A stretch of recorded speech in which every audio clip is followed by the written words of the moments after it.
رات کا پہلا پہر تھا جب سلطان صلاح الدین ایوبی اس آخری پڑاؤ میں اپنے سالاروں کو اپنے پہلے سے دی ہوئی ہدایات یاد دلا رہا تھا۔ اس کے سامنے نقشہ پڑا تھا۔ دربان نے خیمے میں آ کر اس کے کان میں کچھ کہا۔ سلطان ایوبی نے اسے کہا، فوراً اندر بھیج دو۔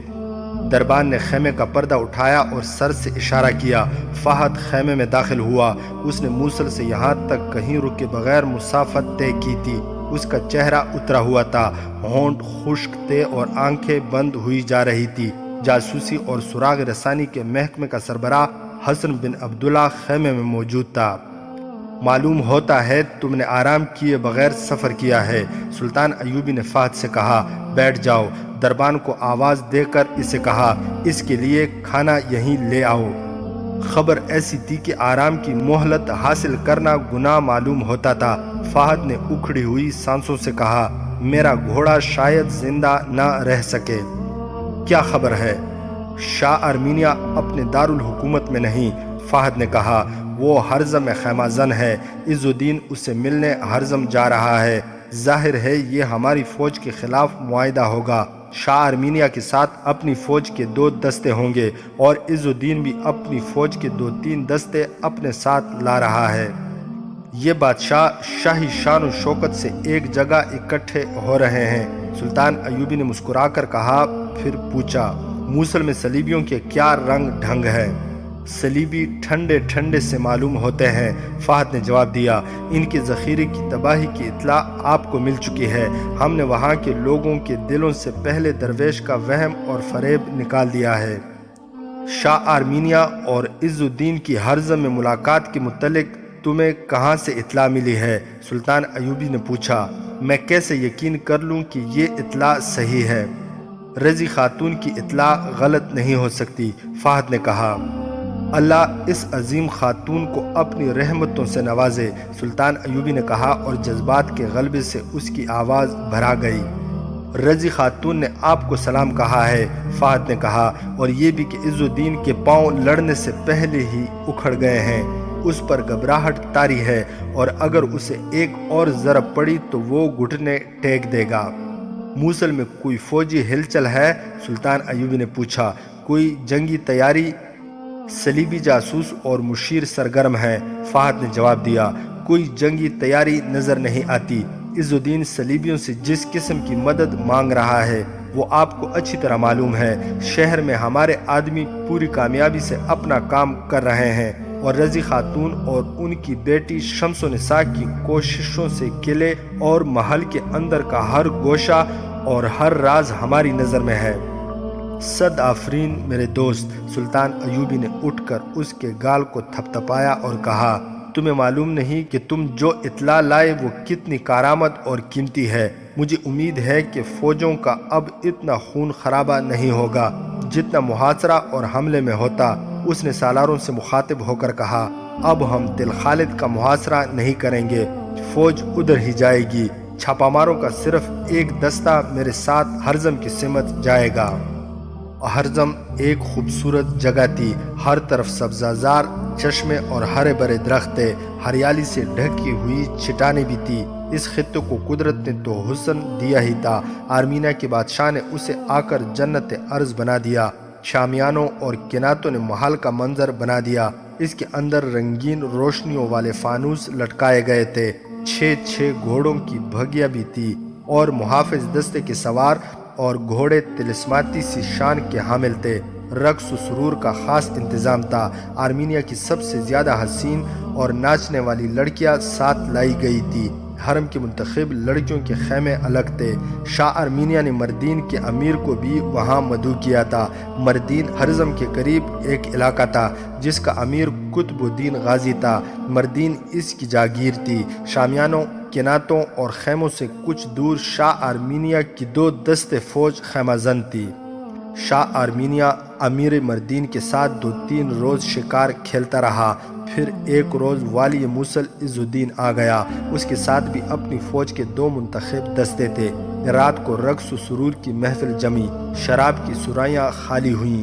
عورت اور شراب نے وہ کیفیت پیدا کر دی کہ یہ مسلمان حکمران، ان کے امراء وزراء اور سالار قبلہ اول کے ساتھ خانہ کعبہ کو بھی بھول گئے۔ رات عیش و عشرت میں گزار کر وہ سارا دن گہری نیند میں سوئے رہے۔ اس رات جب وہ شراب اور عورت کے نشے میں مخملی قالینوں پر رنگین فانوسوں کے نیچے بدمست ہو رہے تھے، اس رات سلطان صلاح الدین ایوبی وہاں سے 2-2.5 میل دور چھاپا ماروں کے ایک دستے کے ساتھ پتریلی زمین پر سویا ہوا تھا۔ اس نے چھوٹا سا سفری خیمہ ساتھ رکھا تھا تاکہ نصب کرنے اور گاڑنے میں زیادہ وقت صرف نہ ہو۔ وہ یہاں سلطان نہیں چھاپا مار بن کے آیا تھا۔ اس نے خانہ بدوشوں کے بحروب میں اپنے جاسوس ہرزم کے اس شاہانہ کیمپ کا جائزہ لینے اور تمام تر ضروری معلومات حاصل کرنے کے لیے بھیج دیے تھے۔ ان میں فہد بھی تھا۔ اس نے پھٹے پرانے کپڑے پہن رکھے تھے۔ یہ 3-4 جاسوس اپنے اونٹوں کی مہاریں پکڑے کیمپ کے ارد گرد گھومتے رہے تھے۔ انہیں کوئی وہاں ہٹ جانے کو کہتا تو وہ ہاتھ پھیلا کر کھانے کی بھیک مانگتے۔ فہد شاہی شامیانوں کے قریب سے گزرا تو اسے وہ نوجوان خادمہ نظر آئی جس نے اسے رضی خاتون کا پیغام دیا تھا۔ فہد نے اس سے پہچان لیا، یہ لڑکی عز الدین کی خصوصی خادمہ تھی جو یہاں بھی اس کے ساتھ آئی تھی۔ فہد نے بھکاریوں کی طرح صدا لگائی، شہزادی آپ کا غلام سفر میں ہے، کچھ کھانے کو مل جائے۔ بھاگ جاؤ یہاں سے، لڑکی نے دور سے کہا، ورنہ پکڑے جاؤ گے۔ فہد کو موصل میں تو کوئی نہیں پکڑ سکا۔ فہد نے اپنی اصلی آواز میں کہا، تم یہاں پکڑوا دو۔ اوہ، لڑکی ادھر ادھر دیکھ کر اس کے قریب آ گئی۔ تم پہنچ گئے ہو، دیکھ لو میری خبر غلط تو نہیں تھی، لیکن یہاں نہ رکو، چلے جاؤ۔ تم رات کہاں ہوگے؟ آج رات شاید میں جلدی فارغ ہو جاؤں، مل بیٹھے مدت گزر گئی ہے۔ تم نے ہی کہا تھا کہ جذبات پر فرض کو غالب نہ آنے دینا۔ فہد نے کہا، ہمارا فرض ابھی ادا نہیں ہوا، زندہ رہے تو ملیں گے۔ تم نے سب کچھ دیکھ لیا ہے؟ لڑکی نے پوچھا۔ سلطان کہاں ہے؟ سلطان جلدی آ جائے گا، فہد نے جواب دیا۔ اوئے کون ہے یہ؟ کسی کی آواز آئی۔ ہٹاؤ اس بدبخت کو یہاں سے۔ لڑکی فہد کو ڈانٹنے لگی اور فہد وہاں سے چلا گیا۔ لڑکی ایک خیمے کی اوٹ سے اسے جاتا دیکھتی رہی۔ اس خیال سے اس کے آنسو نکل آئے کہ فہد کا فرض کیسا اذیت ناک ہے اور کتنا خطرناک ہے۔ وہ اس خوبرو اور تنمند جوان کو دل و جان سے چاہتی تھی، مگر وہ چوری چھپے ملتے تھے تو اپنے جذبات کی کم اور فرائض کی باتیں زیادہ کرتے تھے۔ کئی معرکے جو ان کی فوج نے جیتے تھے وہ فہد اور اس لڑکی جیسے جاسوسوں کی بدولت جیتے تھے۔ یہ دشمن کے گھر میں رہ کر زمین دوز معرکے لڑتے تھے۔ ان کی جان ہر لمحہ موت کے منہ میں رہتی تھی۔ اس نوجوان اور حسین خادمہ کے جذبات ابل آئے۔ اگر ان کا فرض راستے میں حائل نہ ہوتا تو وہ فہد کو یوں مارا پھرنے نہ دیتی۔ وہ جانتی تھی کہ فہد انہی پتریلی وادیوں میں کہیں سو جاتا ہوگا۔ ہم خدا کے حضور ملیں گے، لڑکی نے اپنے آپ سے کہا اور اپنے کام کو چلی گئی۔ رات کا پہلا پہر تھا۔ آج رات ہرزم کے شاہی کیمپ میں کوئی گانا بجانا نہیں تھا، خاموشی طاری تھی۔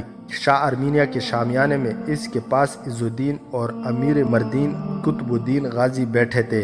عز الدین کہہ رہا تھا، اس میں کسی شک کی گنجائش نہیں رہی کہ صلاح الدین ایوبی اپنی سلطنت وسیع کر رہا ہے۔ اگر ہم اس کے اتحادی بن جائیں تو وہ ہمیں اپنا امیر بنا کر رکھے گا، ہم خود مختار نہیں ہوں گے۔ حال ہی میں وہ مسلمان امراء کے کئی قلعوں پر قبضہ کر چکا ہے اور اس کی فوجی طاقت کے خوف سے یہ تمام امراء اور قلعے دار اس کی اطاعت قبول کر چکے ہیں۔ اگر میں نے اسے نہ روکا تو وہ صرف موصل پر نہیں حلب پر بھی ہاتھ صاف کرنے کی کوشش کرے گا، مگر میں اکیلا اس کے خلاف نہیں لڑ سکتا۔ عماد الدین میرے ساتھ ہے، لیکن اس صورت میں کہ صلاح الدین ایوبی اپنی فوج لٹیروں کی طرح لیے دھندناتا پھر رہا ہے۔ عماد الدین کو اپنی فوج حلب سے نہیں نکالنی چاہیے۔ حلب کا دفاع زیادہ ضروری ہے کیونکہ یہ مقام بہت اہم ہے۔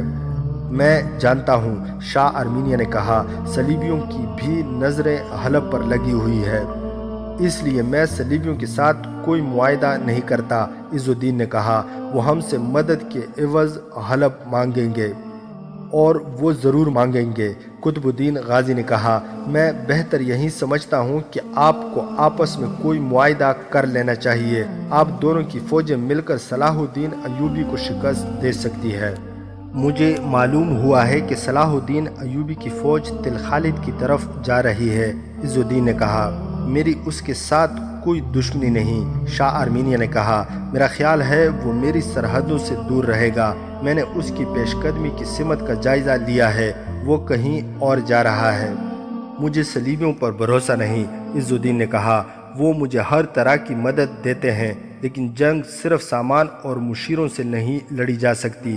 میں انہیں کہتا ہوں کہ میں صلاح الدین ایوبی کی فوج کو جنگ میں الجھا دیتا ہوں اور وہ اس پر حملہ کر دیں۔ میں نے انہیں یہ مشورہ بھی دیا تھا کہ وہ دمشق اور بغداد کو محاصرے میں لے لیں۔ اگر وہ ایسا کریں تو صلاح الدین ایوبی ہمارے علاقوں سے نکل جائے گا، مگر وہ نہ جانے کیا سوچ رہے ہیں۔ وہ ہم سب کو اپنا محکوم بنانے کی سوچ رہے ہیں۔ شاہ آرمینیہ نے کہا، سلطان ایوبی نہ رہا تو صلیبی ہمیں کھا جائیں گے۔ ہمیں ان پر بھروسہ کرنا ہی نہیں چاہیے۔ پھر آپ میری مدد کریں۔ عز الدین نے کہا، میں آگے بڑھ کر صلاح الدین ایوبی سے لڑتا ہوں، آپ اس پر حملہ کریں۔ اس موضوع پر وہ بہت دیر تبادلہ خیال کرتے رہے۔ آخر شاہ آرمینیہ نے اس شرط پر عز الدین کی تجویز مان لی کہ اس کی فوج کے انسانوں اور جانوروں کی خوراک کی ذمہ داری عز الدین لے۔ عز الدین نے یہ شرط مان لی اور طے ہوا کہ عز الدین سلطان ایوبی کے ساتھ آمنے سامنے کی ٹکر لے گا اور شاہ آرمینیہ کی فوج سلطان ایوبی کی فوج پر عقب سے حملہ کر دے گی۔ عز الدین تجربہ کار جنگجو تھا، جنگ لڑنا اور لڑانا جانتا تھا۔ اس نے وہی جنگ کی منصوبہ بندی کر لی۔ آدھی رات سے کچھ دیر پہلے کا ذکر ہے، جب عز الدین اور شاہ آرمینیہ جنگ کا پلان بنا رہے تھے۔ رات گھوڑوں کے ٹاپوں سے لرزنے لگی۔ شاہ آرمینیہ نے دربان کو بلا کر غصے سے کہا، یہ جن سواروں کے گھوڑے کھل کر بھاگ رہے ہیں انہیں صبح یہاں لے آؤ۔ بدبخت بے خبری کی نیند سو جاتے ہیں۔ مگر یہ گھوڑے اس کے دستے کے نہیں، یہ سلطان صلاح الدین ایوبی کے چھاپا مار سوار تھے، جن کی تعداد 40 اور 50 کے درمیان تھی۔ یہ ان کا شبخون تھا۔ ذرا سی دیر میں باہر قیامت برپا ہو گئی۔ چھاپا مار 2 حصوں میں تقسیم ہو کر سرپٹ آئے اور گزر گئے۔ ان کے ہاتھوں میں مشعلیں تھیں جن سے وہ فوج کے خیموں کو جلاتے گزر گئے۔ خیموں میں آگ لگ گئی تھی۔ سوئے ہوئے سپاہی ہڑبڑا کر اٹھے۔ فوراً بعد سواروں کی ایک اور موج آئی جو برچھیوں اور تلواروں سے اپنے سامنے آنے والوں کو کاٹتے گزر گئے۔ جلتے ہوئے خیموں نے روشنی کر دی تھی۔ پھر تیروں کا می برسنے لگا۔ ان میں جلتے ہوئے فلیتوں والے تیر بھی تھے۔ بندے ہوئے گھوڑوں اور اونٹوں کا وہ غل کے دہشت طاری ہوئی جا رہی تھی۔ زخمیوں کی چیخ و پکار قیامت خیز تھی۔ پھر جانوروں کے رسے کھل گئے۔ گھوڑے اور اونٹ ڈر کر ادھر ادھر بھاگنے دوڑنے لگے۔ اس غل غپاڑے اور چیخ و پکار میں کیمپ کے ارد گرد سے بلند آوازیں سنائی دے رہی تھی، ہتھیار ڈال دو، عز الدین ہمارے سامنے آ جاؤ، شاہ آرمینیہ تل خالد ہمارے محاصرے میں ہے۔ ان میں سے کوئی بھی سامنے نہ آیا۔ عز الدین نے اپنے ایک وفادار کماندار سے کہا کہ وہ اسے ایک گھوڑا لا دے۔ بڑی مشکل سے اسے گھوڑا لا کر دیا گیا۔ وہ سوار ہوا اور افراتفری کے اس قیامت خیز عالم میں نکل گیا۔ اس نے اپنے دستوں کی، اپنے ذاتی عملے کی اور اپنے ساتھ جو لڑکیاں لایا تھا ان کی بھی پرواہ نہ کی، جان بچا کر بھاگ گیا۔ اس دور کا ایک وقایہ نگار اسد الازدی لکھتا ہے کہ سلطان ایوبی گہرا تنگ کر کے ان حکمرانوں کو گرفتار کر سکتا تھا، لیکن اس نے مصلحتاً ایسا اقدام نہ اٹھایا۔ اس کی وجہ یہی ہو سکتی تھی کہ وہ ان حکمرانوں کو اپنا اتحادی بنا کر ان کی فوجوں کو فتح فلسطین کے لیے استعمال کرنا چاہتا تھا۔ وجہ خواہ کچھ ہی تھی۔ فروری 1173 یعنی 579 ہجری کا یہ معرکہ سلطان ایوبی نے چھاپا ماروں سے اس طرح لڑایا کہ اس نے آگے بڑھ کر کسی کو گرفتار کرنے کی کوشش ہی نہ کی۔ اس شبخون کی نگرانی اس نے خود کی تھی۔ شاہ آرمینیہ نے بھاگنے کے بجائے وہیں رکے رہنا مناسب سمجھا۔ رات گزر گئی۔ صبح ہوئی تو کیمپ میں جلے ہوئے خیموں کی راکھ بکھری ہوئی تھی، لاشیں پڑی تھی، زخمی تڑپ رہے تھے، گھوڑے اور اونٹ ادھر ادھر گھوم پھر رہے تھے۔ حملہ آوروں کا کچھ پتہ نہ تھا کہ کہاں ہے۔ شاہ آرمینیہ جانتا تھا کہ سلطان ایوبی یہیں کہیں قریب ہی ہوگا۔ وہ سوچنے لگا کہ سلطان ایوبی کو کہاں تلاش کرے۔ اتنے میں اسے 2 سوار آتے نظر آئے۔ وہ شاہ آرمینیہ کے سامنے آ کر اترے اور سلام کیا۔ وہ سلطان ایوبی کے فوجی حکام تھے۔ سلطان صلاح الدین ایوبی نے سلام بھیجا ہے۔ ایک نے کہا، انہوں نے کہا ہے کہ وہ کسی کو گرفتار کرنے کا ارادہ نہیں رکھتے۔ عز الدین واپس موصل چلا جائے اور آرام سے بیٹھ کر سوچے، اور شاہ آرمینیا کے لیے سلطان محترم نے پیغام دیا ہے کہ ان کی فوج تل خالد کے قریب پہنچ گئی ہے۔ آپ کو شام تک وہاں سے اطلاع مل جائے گی۔ آپ کے پہنچنے تک آپ کا دارالحکومت ہمارے قبضے میں ہوگا۔ اگر آپ سلطان شام و مصر کی شرائط قبول کر لیں تو تل خالد سے فوج واپس آ سکتی ہے۔ اگر آپ مقابلے کا فیصلہ کرتے ہیں تو نتائج کو پہلے ذہن میں رکھ لیں، ہمیں پیغام کا جواب دیں، آپ ہمارے محاصرے میں ہیں۔ سلطان ایوبی کو میرا سلام کہو، شاہ آرمینیا نے کہا۔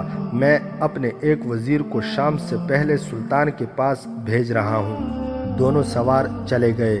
شاہ آرمینیا کا یہ وزیر بگتیمور تھا جو اس کے ساتھ تھا۔ شاہ آرمینیا نے اسے کہا کہ ہمیں ان لوگوں کے اختلافات اور عداوت میں پڑنے کی ضرورت نہیں۔ ادھر تل خالد محاصرے میں ہے اور ہم یہاں ہیں۔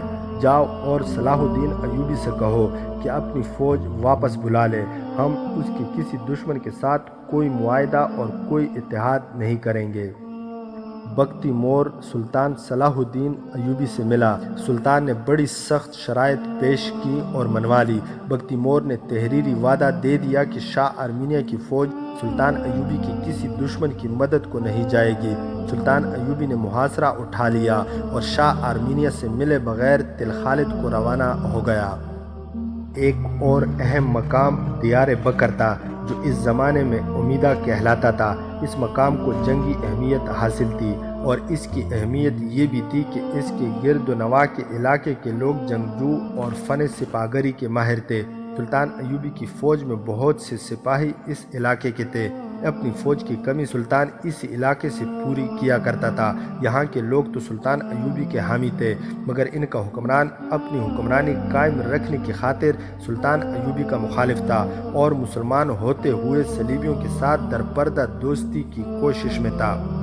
سلطان ایوبی نے اپنی فوج کو دیار بکر کی طرف پیش قدمی کا حکم دیا۔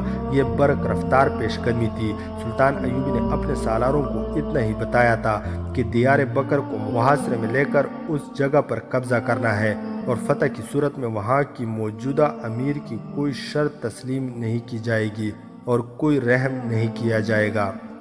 میرا خیال ہے کہ ان امراء پر ظلم نہ کیا جائے، ایک سالار نے کہا۔ ان کی افواج کو اپنی فوج میں شامل کر کے انہیں برائے نام امیر رہنے دیا جائے۔ میں اب کسی سانپ کو قوم کی آستین میں پلنے نہیں دوں گا، سلطان ایوبی نے کہا۔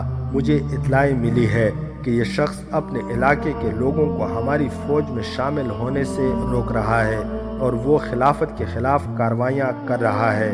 ہمیشہ یاد رکھو کہ مرکز سے خود مختاری مانگنے والے یا درپردہ کوششوں سے الگ ہونے والے غدار ہوتے ہیں، اور یہ غدار بہت خطرناک ہوتے ہیں، کیونکہ وہ قوم کے دشمن سے مدد لیتے ہیں اور اپنی قوم یعنی خلافت کے خلاف استعمال کرتے ہیں۔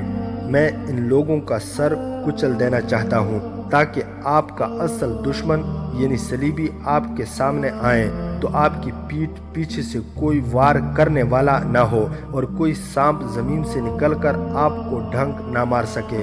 دیار بکر اللہ کے سپاہیوں کا خطہ ہے۔ ہماری فوج کی 1/4 نفری اسی خطے کی ہے۔ اگر ہم نے ان جنگجوؤں کے غدار حکمران کو بخش دیا تو اس خطے کے لوگوں کا ایمان بھی تباہ ہو جائے گا اور فن سپاہگری بھی۔ ساری قوم یا کسی ملک کے تمام لوگ غدار یا بے ایمان نہیں ہوا کرتے۔ حکمران اگر ایمان فروش ہوں تو قوم کے جوہر ختم ہو جاتے ہیں، اچھی بلی قومیں بے وقار ہو جاتی ہیں، جذبے مر جاتے ہیں، اور پھر قومیں آزاد قوم کی طرح زندہ نہیں رہتی۔ ہمیں اپنے اس قسم کے حکمرانوں کو ختم کرنا ہے اور سلطنت اسلامیہ کا ایک مرکز بنانا ہے۔ آپ نے دیکھا ہے کہ خلافت بغداد مفلوج ہو کر رہ گئی ہے۔ اگر خلافت کا حکم چلتا تو ہمیں فوج کشی نہ کرنی پڑتی۔ یہ فوج کا فرض ہے کہ ملک کے اندر انتشار کو اور نااہل اور ایمان فروش حکمرانوں کو ختم کر دے۔ پھر میں وہی الفاظ دہراتا ہوں کہ تاریخ یہی کہے گی کہ 6 صدی کی ہجری کی فوج نکمی تھی، جس نے نہ خلافت کا وقار بحال کیا، نہ دشمن کو نیست و نابود کیا۔ دیار بکر کا محاصرہ اتنی تیزی سے ہوا کہ اندر والوں کو مزاحمت کی مہلت نہ ملی۔ سلطان ایوبی نے ہدایات جاری کی تھی کہ شہریوں کا نقصان کم سے کم ہو۔ اندر اپنے جاسوس موجود تھے اور سلطان ایوبی خود بھی شہر سے اور حکمران کے محل سے اور ہیڈ کوارٹر سے واقف تھا، اس لیے منجنیقوں سے جو پتھر اور آتش گیر سیال کی جو ہانڈیاں پھینکی گئی وہ سرکاری عمارتوں پر پھینکی گئی۔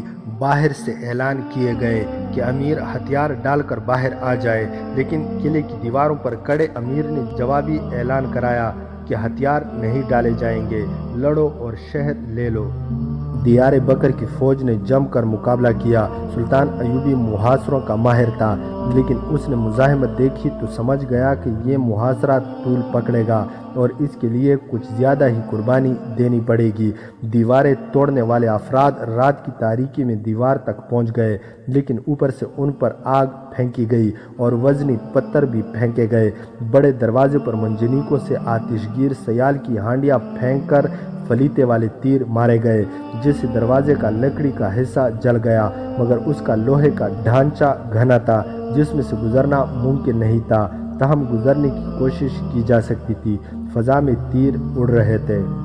سلطان ایوبی حیران تھا کہ اندر والے ایسا سخت مقابلہ کیوں کر رہے ہیں۔ یہ راز بعد میں کھلا تھا کہ امیر دیار بکر نے محاصرے کی اطلاع ملتے ہی شہر میں اعلان کرا دیا تھا کہ صلیبیوں نے شہر کا محاصرہ کر لیا ہے۔ اس اعلان پر شہر کے لوگ لڑنے اور مرنے کے لیے تیار ہو گئے تھے اور انہوں نے فوج کے دوش بدوش شہر کی دیوار پر آ کر محاصرہ کرنے والوں پر تیروں اور برچھیوں کا می برسا دیا۔ یہ دیکھا گیا تھا کہ چاروں طرف سے دیوار پر فوج کے ساتھ شہری بھی تھے۔ شہر کے لوگوں کا حوصلہ بلند تھا، لیکن سلطان ایوبی نے شہریوں کو لڑتے دیکھ کر بھی یہ حکم نہ دیا کہ شہر پر بھی آگ برسائی جائے۔ محاصرہ 8 روز جاری رہا۔ زیادہ تر نقصان سلطان ایوبی کی فوج کا ہو رہا تھا، کیونکہ اس کی ٹولیاں آگے بڑھتی اور تیروں کا نشانہ بنتی تھی۔ پھر ایک معجزہ ہوا، شہر کی دیوار سے نعرے گرجنے لگے، یہ صلیبی نہیں ہے، یہ سلطان صلاح الدین ایوبی ہے، ان کے جھنڈے دیکھو، مسلمانوں تم آپس میں لڑ رہے ہو۔ تب سلطان ایوبی کی فوج میں دیار بکر کے علاقے کے جو سپاہی اور کماندار تھے، انہوں نے بلند آواز سے پکارنا شروع کر دیا، ہم تمہارے بیٹے اور تمہارے بھائی ہیں، دروازے کھول دو۔ یہ انکشاف بھی بعد میں ہوا تھا کہ شہر کے اندر سلطان ایوبی کے جو جاسوس اور زمیندوز کارندے تھے، انہوں نے بھاگ دوڑ کر کے لوگوں کو بتایا تھا کہ محاصرہ کرنے والے صلیبی نہیں، مسلمان ہیں اور یہ سلطان صلاح الدین ایوبی ہے۔ یہ مہم آسان نہیں تھی۔ جاسوس آزادی سے لوگوں کو سرکاری اعلان کے خلاف کچھ کہہ نہیں سکتے تھے۔ اس مہم میں کچھ جاسوس پکڑے بھی گئے تھے، انہوں نے کامیابی حاصل کر لی۔ 9ویں روز اندر کی فوج اور شہریوں کی سوچ اور جذبہ بدل گیا۔ شہریوں نے حکمران اور اس کے حاشیہ برداروں کی دھمکیوں اور چیخ و پکار کی پرواہ نہ کرتے ہوئے شہر کے دروازے کھول دیے۔ جب سلطان ایوبی شہر میں داخل ہوا تو شہر کے لوگوں نے بےتابی سے نعرے لگا لگا کر اس کا استقبال کیا۔ عورتوں نے منڈیروں اور دریچوں سے اس پر اور اس کی فوج پر اپنے دوپٹے اور رومال پھینکے۔ سلطان صلاح الدین ایوبی نے دیار بکر کے امیر کو شہر سے نکل جانے کا حکم دیا اور یہ شہر نور الدین ابن کارا ارسلان اور ایک اور امیر کو دے دیا۔ قاضی بہاؤالدین شداد نے اس کا نام ابن نکن لکھا ہے، جو نور الدین کے ہی خاندان کا فرد تھا۔ سلطان ایوبی نے انہیں ضروری ہدایات دی، وہاں کی فوج کو اپنی فوج کا حصہ بنایا اور حکم دیا کہ اس علاقے سے مزید فوج تیار کی جائے۔ مئی 1173 یعنی محرم الحرام 579 ہجری میں سلطان ایوبی نے دیار بکر کو اپنی عملداری میں لے لیا اور حلب کی سمت کوچ کیا۔ اس کے سب سے بڑے دشمن حلب کا والی عماد الدین اور موصل کا والی عز الدین تھے۔ اب وہ ان کی طرف توجہ دینا چاہتا تھا۔ داستان ایمان فروشوں کی اگلی قسط آپ لوگ ہماری نیکسٹ ویڈیو میں ملاحظہ کر سکتے ہیں۔ مزید حقیقی اور تاریخی واقعات کے لیے اس چینل کو سبسکرائب کرنا نہ بھولیے گا۔